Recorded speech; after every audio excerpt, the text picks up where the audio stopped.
Hey there, and welcome to the Dynamics Hot Dish Podcast, serving up stories and knowledge on Dynamics 365 and the Power Platform. This is What's Hot in Dynamics. You're now joining Merlin Schweiger, Liz McGlennon, and Ashley Steiner.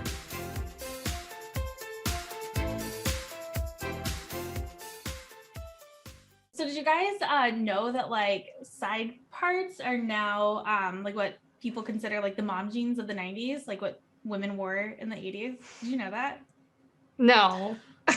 Yeah. So like apparently old people have side parts and they wear skinny jeans. And so like Gen Z, the generation I would assume is behind all of us, they've associated that with old people. So like they are now like moving everything to a middle part and they don't want to have anything to do with skinny jeans. And it makes me feel really old. How do you know this, Ashley? Oh, on TikTok. I have a slight addiction.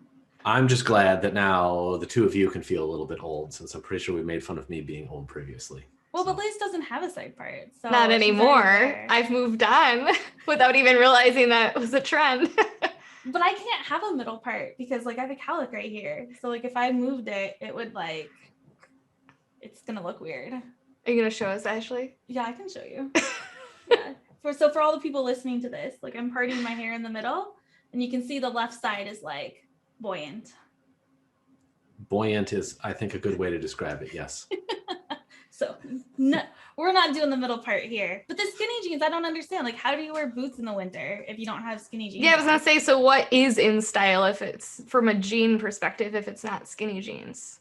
High-rise flared jeans? I don't know, because they make fun of the low-rise too. Yeah, I've noticed high-rise, obviously, but then like it seems like they're really short, kind of like, they're almost like high-water looking pants. Yeah. Yeah. Which is not. It does not. It looks super bad to me. But I think everyone has their preferences. But I mean, because maybe we're so against it, that's why Gen Z is so for it. Because they consider us old now. Like we considered, or like the 90s mom jeans were considered old because of how they were popular in the 80s. Yeah, yeah.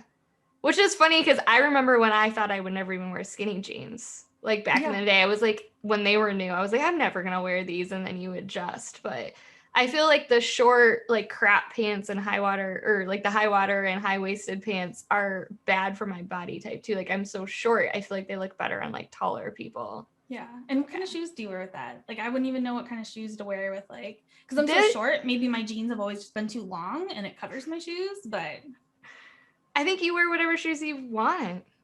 It's weird. Like those loafer things are in style too. And they make me think of my grandma.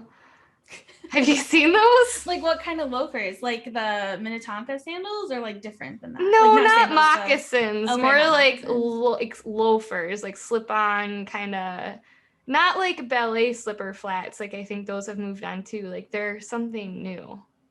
Do they, so like it's not just for in the house? Because I feel like what you just described is what I wear around the house. No, it's like outside. Wow.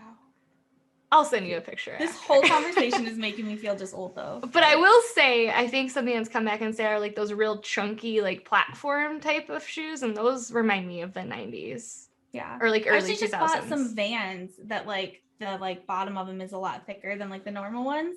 And it was totally like a 90s moment. Oh, this is awesome. Mm-hmm. I have so much to contribute to this conversation. What about your wife, Merlin? Does she have a side or middle part?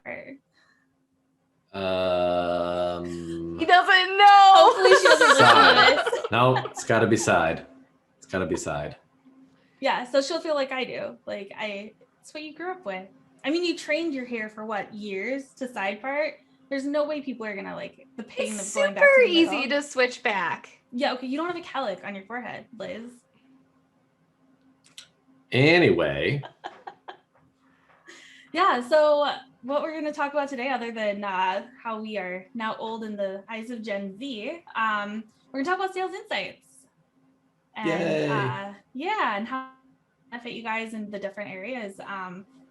What do you guys think about it? Like, what are your thoughts on like the whole sales insight rollout and the use of it? I feel like it's good that Microsoft has finally started adding more to the sales module, because I feel like for the most part, sales hasn't changed in years. I guess I find limited value in some of the tools, and I find more value in some of the others. And I think, like, I can see a lot of, I don't know, like headroom for them to expand a lot of those capabilities, like especially the premium features, like the AI driven stuff. I guess I don't have any end sales users telling me whether or not they find value in those relationship assistant cards, but I don't know if either of you, like, I don't know if anybody uses those, but I could see potential there. I'm just not sure that it's there yet. Well, I think if you're going to use the relationship assistant cards, you probably want the premium version so that you can do custom cards. Like, I don't know how much the out of the box ones match like business processes if you're not doing a very traditional kind of sales implementation. Like if you're XRM at all or non-traditional at all, I could see you needing custom cards. And that's a really good point because I've looked into those before. And I was lucky enough at a company where they did have the custom and you could create whatever you wanted. But then you have to use Power Automate to actually automate them. So it kind of goes into that whole conversation about how Microsoft is interconnecting all of the tools to make a full solution. So depending on what your access is to Power Automate or even just your knowledge on it, the custom cards might be difficult to create. And Merlin, you had said that like you haven't found a lot of use for them. I'm actually rolling them out now to our salespeople because they want notifications. So it's like, this is the way. And I'm like, well, I'm not going to send you an email because like for everything that happens in the system, we'll just start auto forwarding them to a folder in Outlook. So we're going to try that as like the option for notifications. I think that's a great idea for the I want to be notified when, or I want a reminder instead of doing the email reminder to drive them to a dashboard with the relationship assistant, or it's actually called guided selling now on there, or like have it on your forms for your key records. Like I could see that being helpful. Yeah, that's a really good use case. Yeah, and then it continues to drive them to Dynamics rather than like relying on multiple systems or tools. Yeah, that makes sense. What about anything else? I know that like the assistant I feel like that's been the one that's been out the longest. It was like the relationship assistant before, and it's kind of grown. Any of the other ones stand out to you guys as good tools? I like the auto capture and the email engagement. I like that it comes with like free with a base, like the regular enterprise CE license. I think we went so long without having email analytics in the system. Not that this is like marketing bulk email analytics, but it would be nice to know as a salesperson, like, did they open the email? Did they click on the link? Did they look at the attachment? Like, I think that would be really beneficial from a salesperson perspective. Now I think it does shift, like people are really used to emailing out of Outlook. And we've always said like, hey, you can still email out of Outlook and just track your emails, but that doesn't give you the analytics then. So I'm curious to know if like people will kind of start emailing more directly out of CE to get that information. I'll say that's one of the reasons I've never rolled it out. It's always been on my list of like, hey, this could be so beneficial because it's what salespeople ask for, but I can't imagine trying to teach them a new way to email. Everyone's been using Outlook since the 90s. I just can't imagine being like, okay, well, if you want to track this email, or if you want to get analytics, you have to go here instead of here. Like, I just think it adds the confusion. So I haven't been able to find how to get over that hump yet. So I don't know, Merlin, if you have any tips. I was going to say, I feel like for the email engagement, I wouldn't be surprised if Microsoft brings that closer together in the future. Like, I feel like I keep seeing new feature like announcements that are enhancing the things that Outlook and Exchange can do. And like the auto capture is bringing Dynamics and Exchange closer and closer together. So I guess I wouldn't be surprised if it's like someday, maybe that email engagement tracking stuff will be available just on Outlook emails, or maybe on Outlook emails that you track in Dynamics or something like that. But I think kind of to your point about overcoming the habits, like I myself am not going to go and start writing emails out of Dynamics. I'm going to write them out of Outlook because that's where I do my emails. But I do like the auto capture stuff. I think is actually kind of nice because then I don't necessarily have to remember to track everything when I'm in Outlook. But then if I'm on the dynamic side and going through and like, you know, updating my data and checking my stuff out. And I'm like, oh, actually, that email is related to this opportunity or to this lead or whatever. And I can track it from there instead of having to think, oh, wait, this person actually emailed me last week. Let me go back to Outlook, find the email, and then track it back into Dynamics. Like I think the auto capture streamlines that a lot and makes it a lot easier to actually track your emails. The thing that worries me about auto capture is, does it bring all of your emails over to auto track, or is it just that have like identified contacts? Because that, go ahead, Liz. It doesn't auto capture it though. Like it suggests it, and it doesn't live in CE until you click track. So it's not like it's just bringing all that data in. I get asked that a lot. Like people get worried. And so it's just a suggestion, and it's still up to you to hit that track button. Until you do that, the data, it doesn't actually live in CE. Yeah, because I'd just be worried about like personal emails, like you're talking to your boss about like how difficult a customer is, or pay raise or something like that. Like, do you really want that tracked in the system, and then potentially other people could see it? Like that could be a huge conflict. No. But other people won't be able to see it unless you track it. Unless you track it. Yeah, Okay. it's just And actually, a suggestion for you. I think it even says that on there. It's like, this information is only visible to you until you track it. Mm-hmm.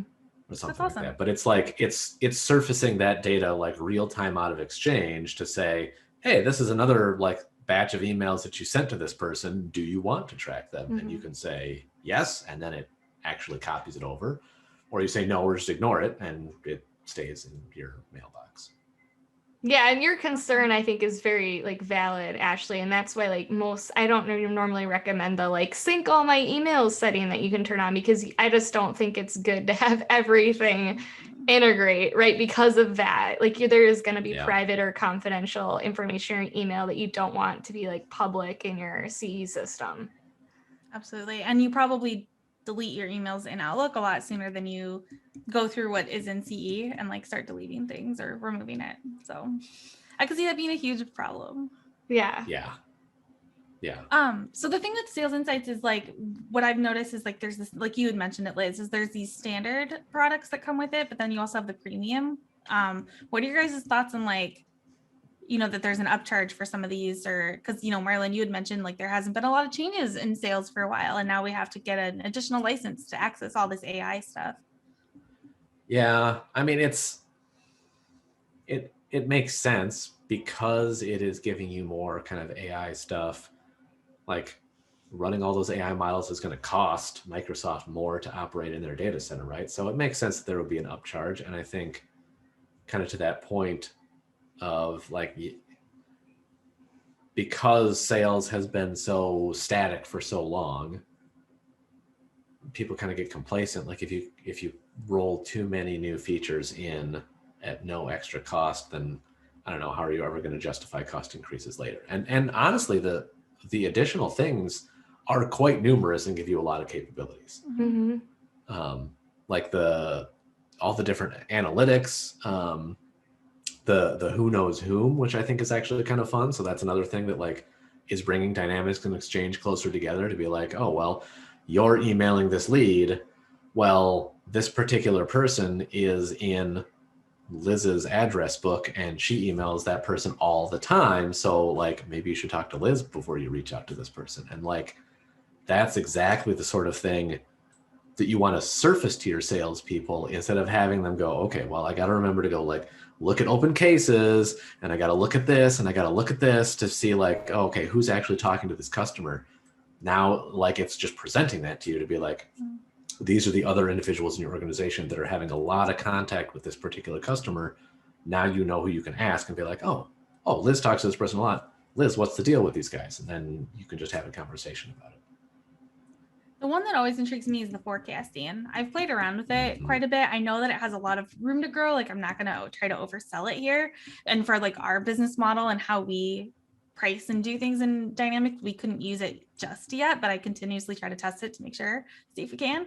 But like that for me is huge because you've always like, people have always said, oh, we want to use Dynamics for forecasting. And then you like Excel, you know, you export everything to Excel, right? So then they can create their pivot tables and do all this stuff and match their quotas or the goals functionality is just not 100% usable either. So the forecasting is hugely beneficial in my opinion. Do you guys feel like data quality would be a potential issue for sales teams with the forecasting? Because all the salespeople I've worked with, like historically, have been really bad at keeping their opportunities up to date and accurate, like from an estimated close date, estimated revenue, closing them out on time. And I feel like those are all the data points that the forecasting uses. So if that's not accurate, your forecast isn't going to be accurate. That's true. Oh, go ahead, Marlon. I was just going to say, like, that's true, but I think the AI can learn to take that into account. So one of the things that will be included in the show notes, because I found it very valuable, is this blog that talks about all the details on like how they do the predictive forecasting. And like they include in that forecast, like opportunities that they expect to be created that are not there yet. Yeah, So like new opportunities. Right. So if the model can predict that you're going to get more opportunities than you already have in the system, I feel like the model is going to learn to take into account the fact that your salespeople maybe aren't keeping the data up to date until like the last moment or something. They're sandbagging. So it can, right. And so I think it can take that into account. Sorry, go ahead, Ashley. Well, I think that's a good point because it can bring up those, but it also has a way to show things that are committed. So that was one of the things that our like sales team always asks for. They're like, great that all these opportunities are expected to close in the next 30 days or 40, 45, whatever it is. But what are we actually committing and promising? You know what I mean? There's a big difference between forecasting committed. And the tool actually has a way to identify what the salesperson's committing to, which that part for me is the most beneficial, I would say, because you want to know what's actually going to close versus estimating. Yeah, I could see that being really helpful. And your other point, Liz, before this forecasting tool is available, I had previously worked with a partner to build a forecasting tool right out of Dynamics, and it put dates in based on what they were entering. It was actually really cool.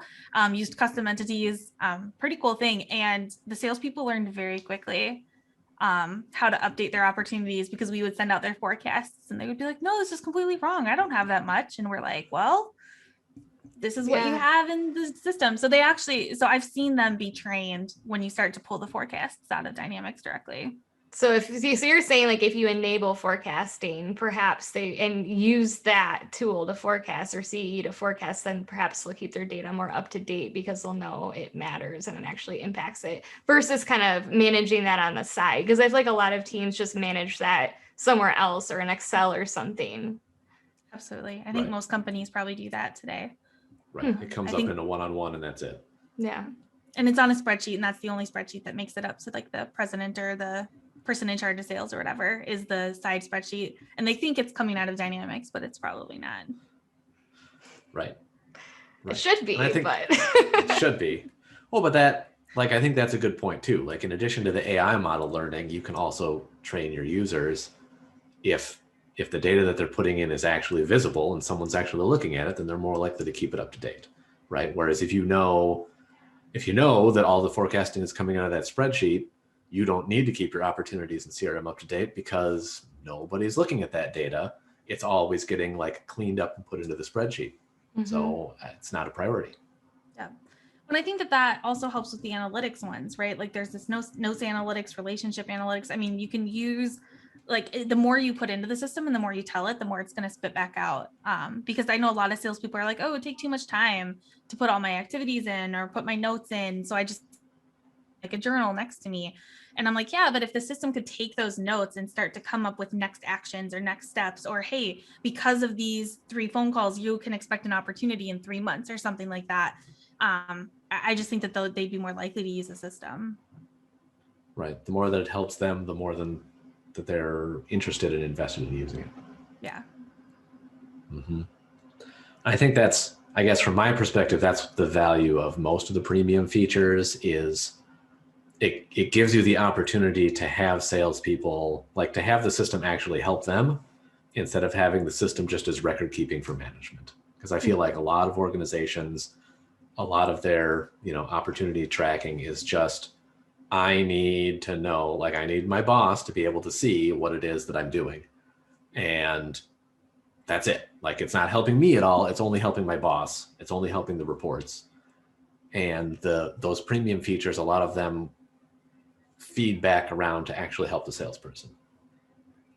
I agree. Yeah, I mean, it's going to help with data entry, right? Like it's going to ease that burden to a degree. It's going to help remind them and automate things and make suggestions intelligently. And that's all new. I totally agree with you, Merlin, that it will help. And I think some of the stuff that, maybe is still kind of early on, like the, conversation intelligence and a sales accelerator and things like that those will just continue to improve with time.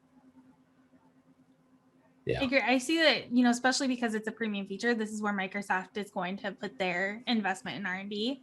But also because it's using AI. Like I remember having this conversation with my boss saying, hey, and not the current one, but I mean, all bosses like, hey, we could start to use AI features in Dynamics. And just that the idea of using artificial intelligence is appealing to most people. Like, oh gosh, we could use that. So I mean, like that's a way to sell it too, is hey, we can start to use it. Microsoft's, unique AI, and people bite at it.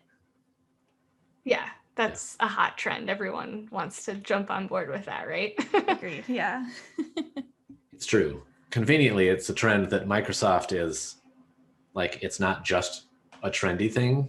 Like, I feel like a lot of the Microsoft AI tools actually do what they're advertised to do. Whereas, maybe a few years ago, it was like, oh, AI was trendy, but you couldn't actually get it to do anything useful. And now it's like, I mean, that forecasting is you just configure a few things and it sorts the rest of it out. Like you don't need to hire a data scientist. You don't need to like spend months going through your data to come up with like the right AI modeling algorithm. It's like, oh, the tool will just take a bunch of your historical data and be like, well, does this model work? Does this model work? Oh, that one's better. Okay, we'll use this model. And like it teaches itself over time on it's pretty handy. I like that. What do you guys think the learning curve is for like salespeople to pick up these things? Because, we've talked about the adoption. They don't want to use the system already. Can you imagine trying to teach them how to use these additional AI features? I mean, is there anything you have to teach them? Like you turn the features on and you configure it, and then suddenly they're getting stuff like fed to them, right? I guess, but how do they interpret that and use it? I guess is like the training or the teaching part. I would say most of my questions that that I've ever worked with salespeople on are more how to interpret what they're looking at versus how to use it. That's fair. Liz, I don't know if you have any. Yeah, I mean, I guess from what I've seen, it all seems fairly intuitive to me, but I mean, I'm also the one setting it up and configuring it, and I understand the functionality and what it's doing. And so I could see, from a salesperson's perspective, if it's their first time being exposed to it, that you might want to give some context or recommendation around, hey, here's what it's doing and here's how it can help you. Is that what you're kind of getting at, Ashley? Yeah, I think so. Like, how difficult do you think it is to explain, like, hey, behind the system, there's AI doing these cool things that we don't know because it's, Microsoft's proprietary software and it's going to feed you this. Like, are they actually going to trust it? Well, I think there are always suggestions too, right? Mm-hmm. And so it's a suggestion. They don't have to do what it's recommending. And I think some of the stuff, like the cards, I believe, like you can kind of rate them, like thumbs up, thumbs down type of thing for some of it. And I think over time, like if they interact with it that way and give it feedback, like it can kind of adjust too. That's cool. Yeah, I was going to say, I feel like if you can explain to them what data it's taking from them to give them something valuable back, you can say, if you put more of your activities in, then it will do a better job of, opportunity scoring, for example. If you don't, then it won't give you that.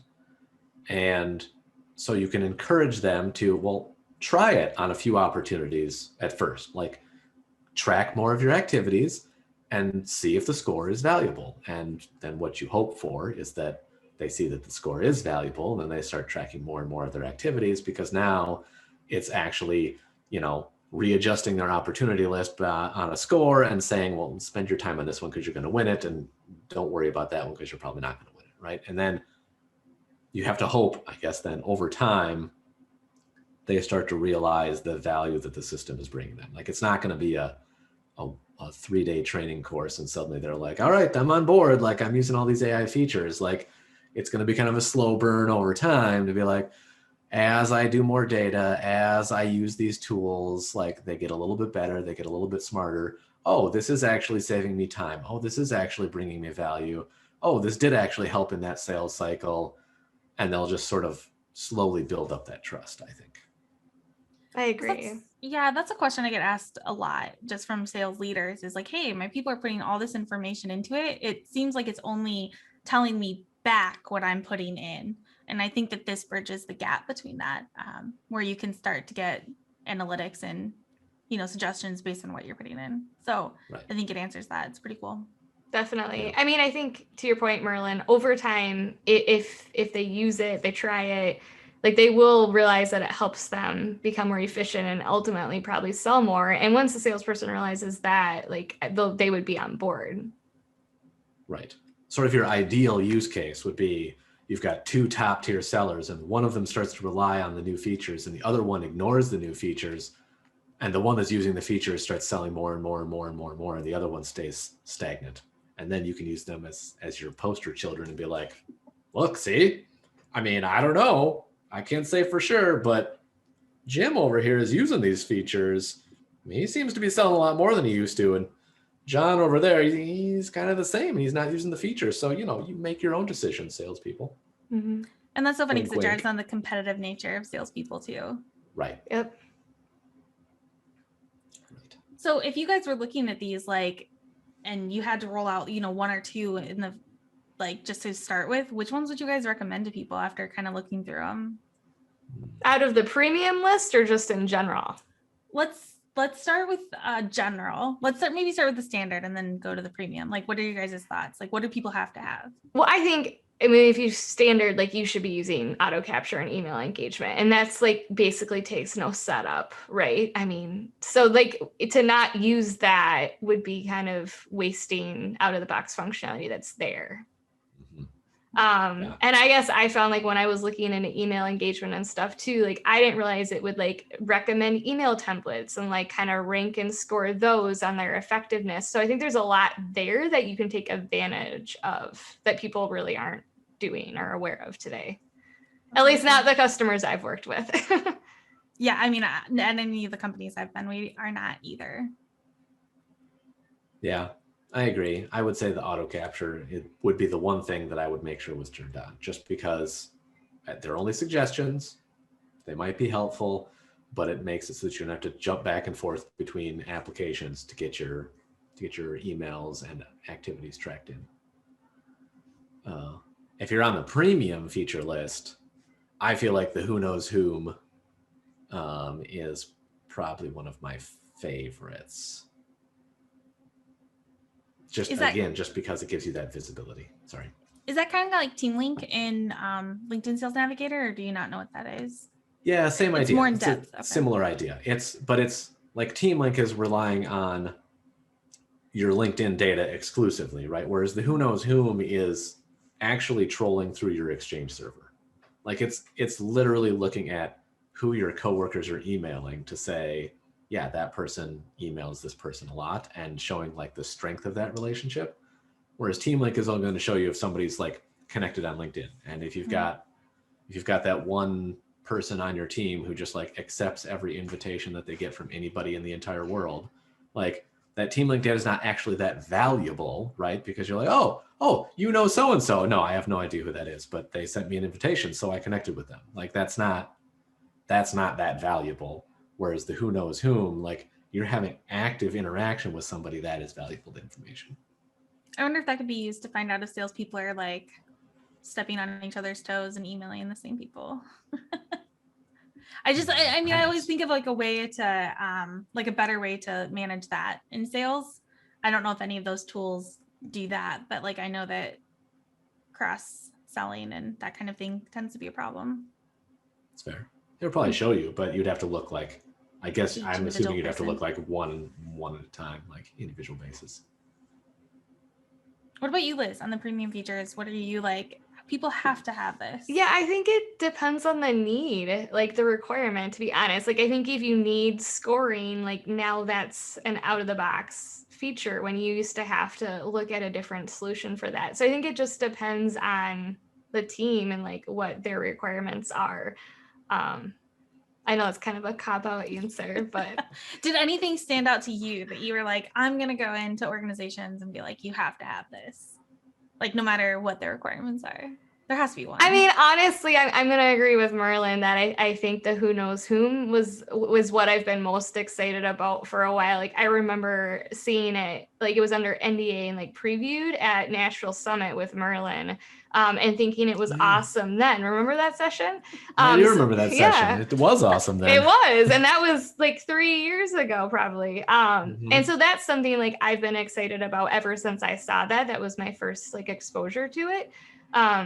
So I think that's just what is most fully baked right now and like most impactful, like kind of across the board to like any sales organization. I think a lot of the other stuff has potential.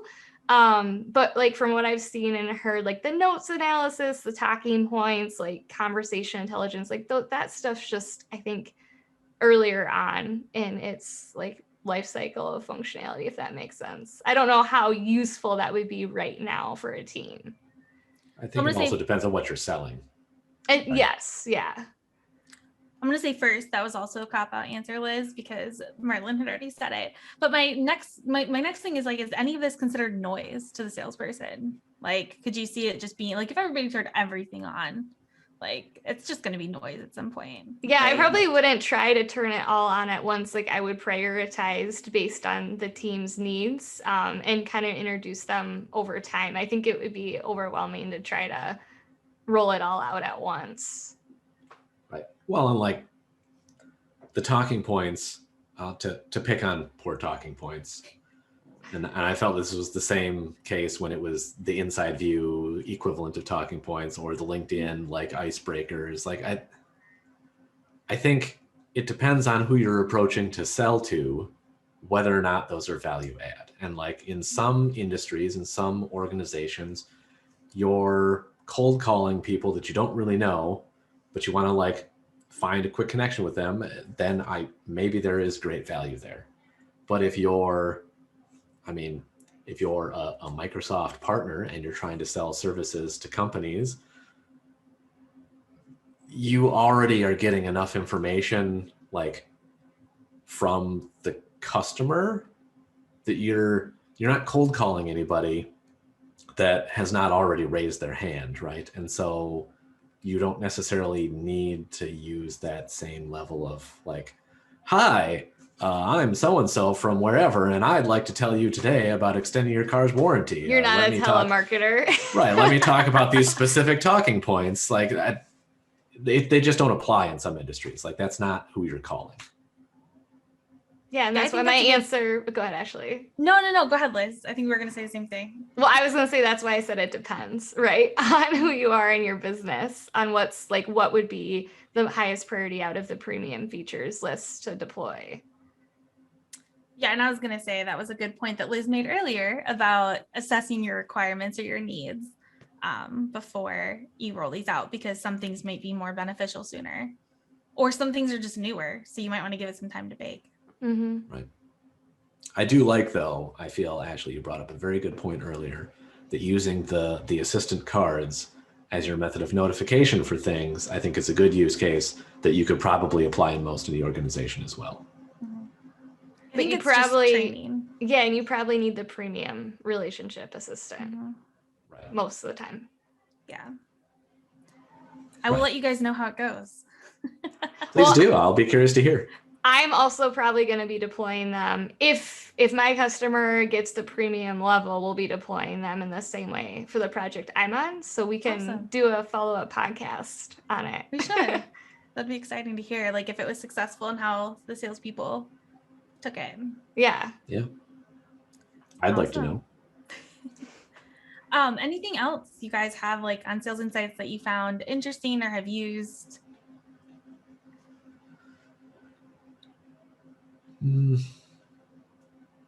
I'll the one thing that I think everyone should just know is like we talked about the standard and the premium, right? So like there's obviously an upcharge for the premium one. So make sure you have the right license before you start to sell like, hey, we can do all this AI stuff, but then come to find out. And I think Liz, you talked about that in one of our first podcasts, is just understand what licensing you have. Yeah, if you want the premium features, the license is $135 per user per month right now. And I say right now because licensing changes all the time. But yeah, it does not come with your standard like enterprise or professional or team level CE sales license. Right. Conveniently, there's a nice overview page that lists these out in nice colorful boxes. These are the features you get for free, and these are the features you have to pay for. Yep, and that will probably be in the show notes if you're watching this on the website. I do hope so. No, I think I like a lot of the premium features, but I mean, like we discussed, I think there's still value add in some of those free features.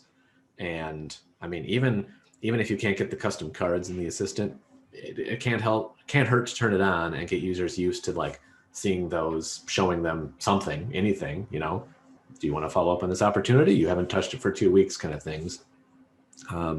Just so that they kind of get adapted and used to it before you decide to roll out more. I think that can also build a case study for buying the premium. If there's great adoption with the standard assistant, you can go and say, hey, we could create this much more value, because that one's a direct connection to another premium option. So yep, that's a good point. Yep. I guess the last thing I want to point out that I didn't realize was there initially was like you can draft an email. Now, this is assuming that you're using email engagement and sending the email out of CE, but you can save like a draft email and schedule it to send at like the optimal time of day based on who you're sending it to.